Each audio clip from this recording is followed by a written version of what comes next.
जिन बच्चों इस समय आप लोग मोहम्मद इंस्टीट्यूट के यूट्यूब चैनल से जुड़े हुए हैं और इस चैनल में मैं आप सबका स्वागत करता हूं। आज हम लोग class 10th mathematics Hindi medium NCERT book के थर्ड चैप्टर दो चर वाले रैखिक समीकरण युग्म यानी pair of linear equation in two variable का हम आज लेक्चर 1 बताने जा रहे हैं। और लेक्चर 1 में आज हम लोग प्रश्नावली 3.2 शुरू करेंगे।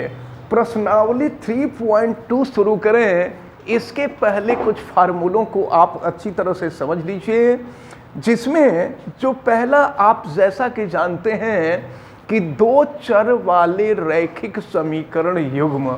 देखिए, रैखिक समीकरण उसको कहते हैं जिसमें चर का घात, चर यानी वेरिएबल का घात 1 होता है। और अगर दो चर हों तो दो चर वाला रैखिक समीकरण होता है। तो देखें, रैखिक समीकरण ax plus B Y plus C is equal to 0 के रूप को होता है। ये रैखिक समीकरण होता है। तो अगर दो रैखिक समीकरण होना तो पहला रैखिक समीकरण a1x plus b1y plus c1 is equal to 0 होता है। और दूसरा जो रैखिक समीकरण होगा वो हो जाएगा आपका a2x plus b2y plus c2 is equal to 0। अब देखिए, यहाँ पर कुछ कंडीशन होती हैं जिनको आपको अच्छी तरह से याद रखना होगा। जैसे कि अगर a1 अपान a2, इन कंडीशन को जब आप याद रखे रहेंगे ना, तभी इन क्वेश्चंस को बहुत इजीली आप कर लेंगे। जैसे ये a1 upon a2 is not equal to b1 upon b2 होता है, तो दोनों रेखाएं एक बिंदु पर प्रतिच्छेद करती हैं। तो रेखाएं एक बिंदु पर प्रतिच्छेद करती हैं, एक बिंदु पर प्रतिच्छेद करती हैं, प्रतिच्छेद करती हैं। अच्छा, अब इसके साथ साथ ये भी समझ लीजिए कि जब ये कंडीशन होता है तो ये रैखिक समीकरण युग्म जो होता है ये संगत होता है। इसको कहते हैं संगत, यानी ये जो होता है संगत, जिसको हम कंसिस्टेंट कहते हैं। और फिर यहाँ पर ग्राफ जो होते हैं एक दूसरे को प्रतिच्छेद करते हैं। तो ऐसे भी हम लिख सकते हैं कि एक दूसरे को प्रतिच्छेद करते हैं। प्रतिच्छेद का मतलब होता है काटना, एक दूसरे को काटते हैं। इसके बाद दूसरी जो कंडीशन होती है उसको आप देख लें। दूसरी कंडीशन में a1 upon a2 is equal to b1 upon b2 is equal to c1 upon c2 होता है। तो इस स्थिति में क्या होता है, और एक बात आप याद रखे रहिएगा कि जब रेखाएं यहाँ एक बिंदु पर प्रतिच्छेद करती है ना, तो देखो यहाँ पर प्रतिच्छेद तो लिखा ही गया है, इसका केवल एक अद्वितीय हल होता है। ये संगत होता है और एक अद्वितीय हल होता है, यानी इसके जैसा कोई दूसरा हल नहीं होता है, एक अद्वितीय हल होता है।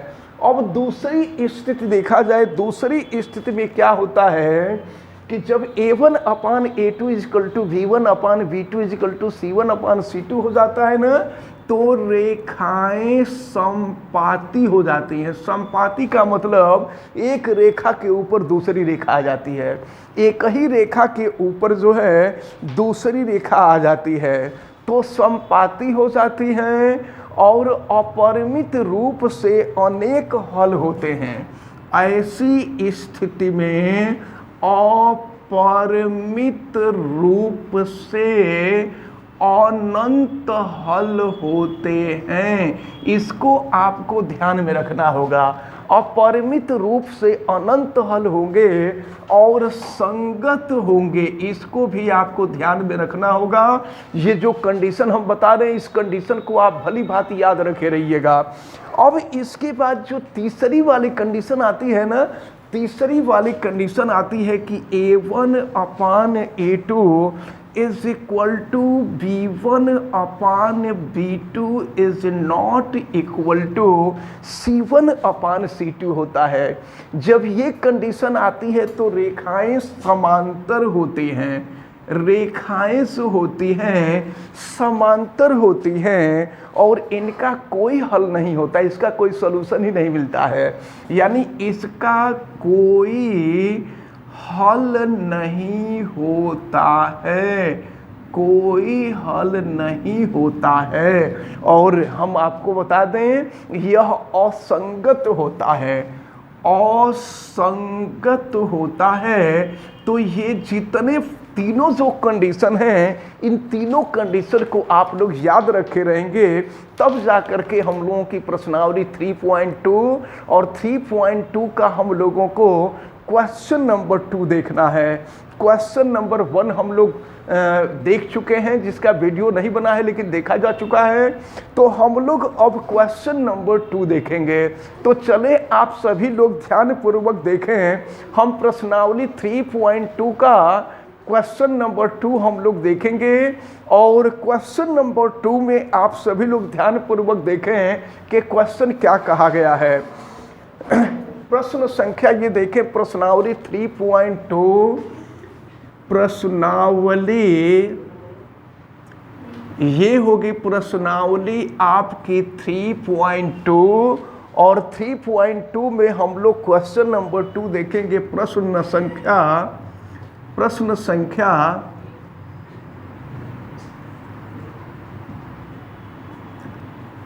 संख्या 2 देखा जाएगा। और चले इसमें क्या कहा गया है इसको आप जरा समझ लीजिए। अनुपातों A1 अपान A2, देखें अनुपातों A1 upon A2 comma B1 upon B2 और C1 अपान C2 की तुलना कर ज्ञात कीजिए कि निम्न समीकरण युग्म निरूपित रेखाएं एक बिंदु पर प्रतिच्छेद करती हैं, समांतर हैं अथवा समपाती हैं। तो देखना होगा ये तीनों कंडीशन, पहली कंडीशन अगर अप्लाई होगी तो एक बिंदु पर प्रतिच्छेद करेंगी, दूसरी कंडीशन अप्लाई होगी तो समपाती होंगी और तीसरी कंडीशन अप्लाई होगी तो समांतर होगी। देखते हैं हम लोग इसमें जो फर्स्ट क्वेश्चन आपको दिया हुआ है। फर्स्ट क्वेश्चन में 5x माइनस 4y और प्लस 8 इज इक्वल टू 0 दिया हुआ है।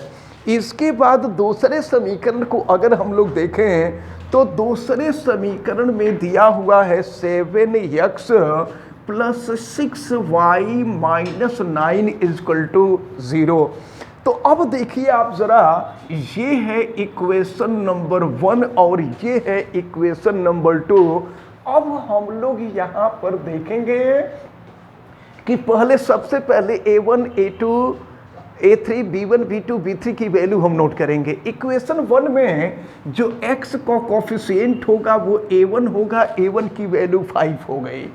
y का जो कोफिशिएंट होगा B1 होगा और फिर ये B1 की जो वैल्यू है ये -4 हो गई। और फिर C1 की वैल्यू अगर हम देखें तो C1 की वैल्यू 8 हो गई। इसके बाद अगर हम इक्वेशन नंबर 2 पर आवें तो इक्वेशन 2 में A2 की जो वैल्यू है वो 7 है और फिर B2 की जो वैल्यू है वो 6 है और C2 की वैल्यू -9 है। तो जानते हैं ये जो तीनों कंडीशन होती है ना, इन तीनों में सबसे पहले पहला कंडीशन अप्लाई करके देखते हैं। जब पहला कंडीशन अप्लाई नहीं होता है तो दूसरा कंडीशन अप्लाई करते हैं और दूसरा जब अप्लाई नहीं होता है तो तीसरा कंडीशन हम अप्लाई करते हैं। तो देखा जाए तो सबसे पहले हम A1 upon A2 is equal to B1 upon B2 को हम अप्लाई करके देखेंगे। तो देखिए क्या मिलता है, A1 की वैल्यू 5, A2 की वैल्यू 7 और फिर B1 की वैल्यू है -4, B2 की वैल्यू है 6। अगर इसको हम कट कर दें तो देखें, कट करने के बाद ये है 2 2 ज़ा 4 और 2 3 ज़ा 6 हो गया, और ये हो गया आपका 5/7 इज नॉट इक्वल टू -2/3। तो अब देख रहे हैं यहाँ पर क्या हो रहा है, ये आखिर 5/7 -2/3 के तो इक्वल होगा नहीं। तो फिर ये जो है ये कंडीशन अप्लाई हो जाएगी, A1 upon A2 is not equal to B1 upon B2, यानी रेखाएं एक बिंदु पर प्रतिच्छेद करेंगी। तो इसका आप लास्ट में यहाँ जवाब देंगे कि अतः रेखाएं एक बिंदु पर प्रतिच्छेद करेंगी, एक बिंदु पर प्रतिच्छेद करेंगी। तो ये जो क्वेश्चन नंबर 2 था, इस क्वेश्चन नंबर 2 का जो फर्स्ट पार्ट था, ये फर्स्ट पार्ट कंप्लीट हो गया। क्लियर हुआ आप सभी लोगों को? चलिए आगे देखते हैं। अच्छा, अगर हम लोग इसके थर्ड पार्ट को देखें तो देखिए थर्ड पार्ट में जो दिया हुआ है वो है 6x - 3y + 10 = 0, और फिर सेकेंड जो इक्वेशन है 2x - y + 9 = 0 है। अब हम लोग यहाँ पर देखते हैं कि ये इक्वेशन नंबर 1 हो गया, ये इक्वेशन नंबर 2 हो गया। अब हम लोग कंपैरिजन करेंगे। तो चलिए यहाँ पर A1 = 6 है, B1 = -3 है और C1 = 10 है। अब अगर हम इक्वेशन 2 पे आवें तो A2 की वैल्यू 2 है और B2 की वैल्यू -1 है, y का कोफिशिएंट -1, और कांस्टेंट C2 की वैल्यू जो है 9 है। अब देखा जाए कौन सी कंडीशन यहाँ पर अप्लाई हो रही है। तो फिर जो है यहाँ अगर हम देखें A1 upon A2 is equal to B1 upon B2, यहाँ अप्लाई करके देखेंगे। ये है आपका B1 अपान B2 और फिर is equal to C1 upon C2 देखा जाएगा, और बाद में जो है चेंज कर लिया जाएगा जैसी स्थिति आएगी। तो A1 की जो वैल्यू है 6 है, A2 की वैल्यू 2 है। इसके बाद B1 की वैल्यू -3 है, B2 की वैल्यू -1 है, और फिर C1 की जो वैल्यू है वो 10 है और C2 की वैल्यू 9 है। ज़रा देखिएगा आप यहाँ, तो माइनस से माइनस कैंसिल हो जाएगा और फिर 2 से कैंसिल करेंगे 3 हो जाएगा। तो देखिए यहाँ 3/1 इज इक्वल टू, ये भी हो गया 3/1 इज इक्वल टू 10/9। तो देखिए ये A1 अपान A2 और B1 अपान B2 ये दोनों तो बराबर हो रहा है, लेकिन C1 अपान C2 उसके बराबर नहीं हो रहा है।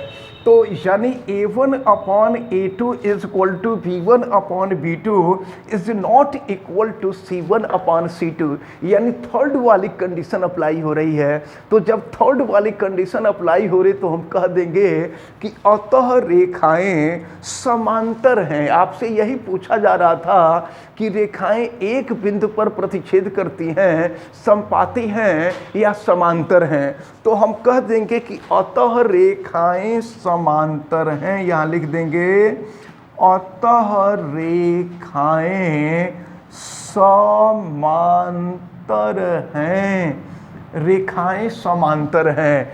तो इस प्रकार जो क्वेश्चन नंबर 1 था, ये क्वेश्चन नंबर 1 आपका कंप्लीट होता है। और जो सेकंड हमने छोड़ा है कर लेंगे आप लोग ना?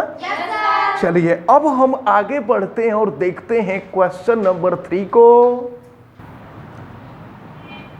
अब हम लोग देखते हैं क्वेश्चन नंबर 3। क्वेश्चन नंबर 3 में आपको दिया हुआ है अनुपातों A1 upon A2। Question number 3 हम आपको बता रहे हैं अनुपातों A1 upon A2 B1 upon B2 और C1 अपान C2 की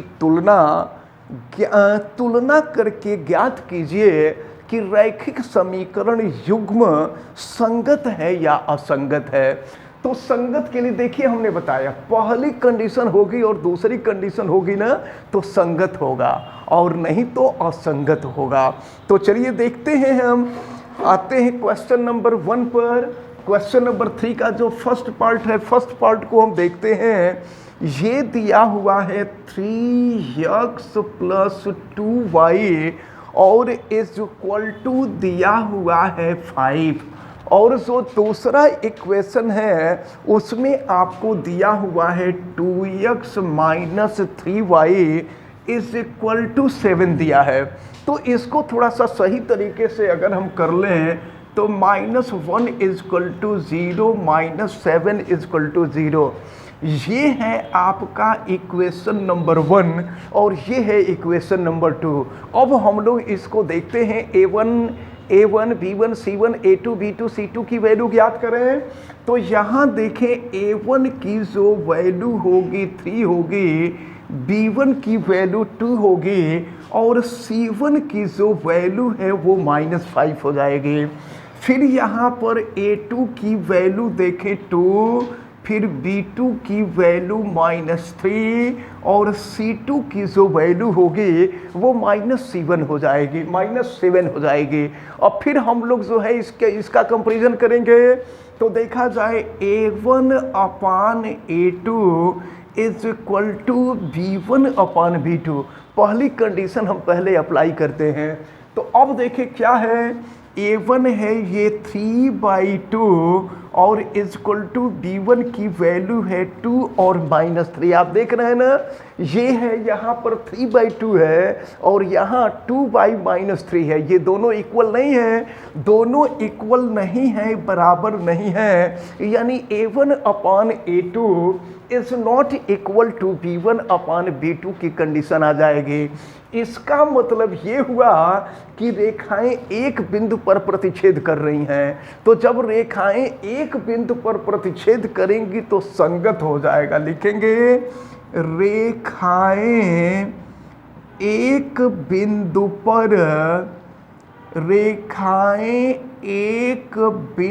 पर प्रतिच्छेद करती हैं, एक बिंदु पर प्रतिच्छेद करती हैं, अतः संगत है। लिख देंगे कि इसलिए ये संगत हैं, अतः संगत हैं।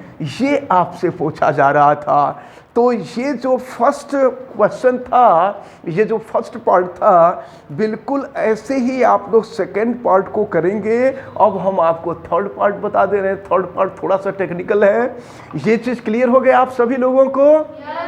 चलिए इसको अब हम इरेज कर देते हैं और इरेज करके देखते हैं इसके थर्ड पार्ट को। सेकेंड पार्ट कीजिएगा, जो पार्ट हम छोड़ते हैं उसको करिए, नहीं आता है तो आप हमसे पूछिएगा। अब देखते हैं इसके थर्ड पार्ट को। तो देखिए थर्ड पार्ट में आपको दिया हुआ है, ये दिया है 3/2x और प्लस आपको दिया हुआ है 5/3y और ये इज इक्वल टू दिया हुआ है 7। और फिर क्या है, ये दिया है 9x - 10y is equal to 14। अब इसको थोड़ा सा सही तरीके से कर दें तो ये -7 इज इक्वल टू 0 हो जाएगा और ये -14 इज इक्वल टू 0 हो जाएगा। ये हमारा इक्वेशन नंबर 1 है, ये इक्वेशन नंबर 2 है।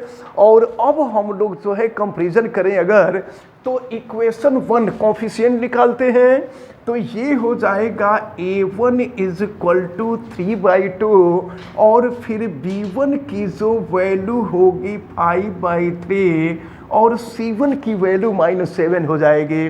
फिर समीकरण 2 से हम नोट करते हैं तो ये हो जाएगा A2 is equal to 9, B2 is equal to -10 और फिर C2 की जो वैल्यू होगी वो -14 हो जाएगी। रख करके देखते हैं कि कौन सी कंडीशन अप्लाई हो रही है। तो देखा जाए यहाँ A1 upon A2 is equal to B1 upon B2 is equal to C1 upon C2 रख करके हम देख रहे हैं कंडीशन को। तो देखें A1 की वैल्यू है 3/2 और A2 की वैल्यू है 9। फिर देखते हैं B1 की वैल्यू है 5/3 और B2 की वैल्यू है -10। C1 की वैल्यू है -7 और C2 की जो वैल्यू है ये -14 है। सॉल्व करते देखते हैं क्या होता है। ये देखिए ये हो जाएगा आपका 3 3 9 यानी 1/3 to the 6 हो जाएगा। और फिर अगर हम इधर देखें तो ये हो जाएगा आपका, देखिए यहाँ पर ये 5 2 10 हो जाएगा यानी ये हो गया -1/6। और फिर अगर इसको देखें तो माइनस से माइनस कैंसिल, ये हो जाएगा आपका 1/2 हो जाएगा। तो इस प्रकार आप देखें हमको तीसरा देखने की ज़रूरत ही नहीं है, हम पहले में ही देख रहे हैं कि A1 अपान A2 1/6 है और B1 अपान B2 -1/6 है, यानी पहले वाली ही कंडीशन अप्लाई हो रही है। फिर इस तीसरे स्टेप को अगर हम यहाँ नहीं भी करते तो कोई दिक्कत नहीं होती, हम लोगों का यहीं पे हो गया था। तो यहाँ पर ये कंडीशन अप्लाई हो रहा है A1 upon A2 is not equal to B1 upon B2, यानी यहाँ भी रेखाएं एक बिंदु पर प्रतिच्छेद कर रही हैं। तो लिख दिया जाएगा रेखाएं एक बिंदु पर, रेखाएं एक बिंदु पर प्रतिच्छेद, एक बिंदु पर प्रतिच्छेद करती हैं, एक बिंदु पर प्रतिच्छेद करती हैं। अतः संगत है, पूछा जा रहा था तो लिख देंगे अतः संगत है। तो इस प्रकार ये जो क्वेश्चन नंबर 3 था, ये क्वेश्चन नंबर 3 भी आपका कंप्लीट होता है। और इस प्रकार ये क्वेश्चन नंबर 2 और क्वेश्चन नंबर 3 इनको आप सभी लोग अच्छी तरह से तैयार किए रहेंगे। आप सबको समझ में आ गया है ना? सब अच्छी तरह से तैयार किए रहिए। और जितने वीडियो देखने वाले लोग हैं, हमें उम्मीद है कि आपको भी समझ में आया होगा। लेकिन वीडियो में हर सब्जेक्ट का वीडियो आपको नहीं मिल पाएगा। और यहाँ पर आपको मैं बता दूं कि physics, chemistry, math, biology, Hindi, English, social, हर सब्जेक्ट के यहाँ विशेषज्ञ के लोग पढ़े हुए हैं। इसलिए आप सभी लोग तत्काल महामना इंस्टीट्यूट में एडमिशन ले लीजिए और फिर बोर्ड के एग्जाम में बहुत अच्छा नंबर आप सभी लोग लावें। और एक चीज मैं बता दूं, आप वीडियो को लाइक भी करें और अगर आप चैनल पे नए हैं ना तो चैनल को सब्सक्राइब भी कर लीजिए, बेल आइकन को भी प्रेस करें। और अगर किसी प्रकार की कोई दिक्कत समझ में आती है ना तो आप हमें कमेंट करके जरूर बतावें। और हाँ, वीडियो को मैक्सिमम स्टूडेंट तक शेयर जरूर करें। आप सभी लोगों का बहुत बहुत धन्यवाद। जय Hind. Thank you sir. You're most welcome.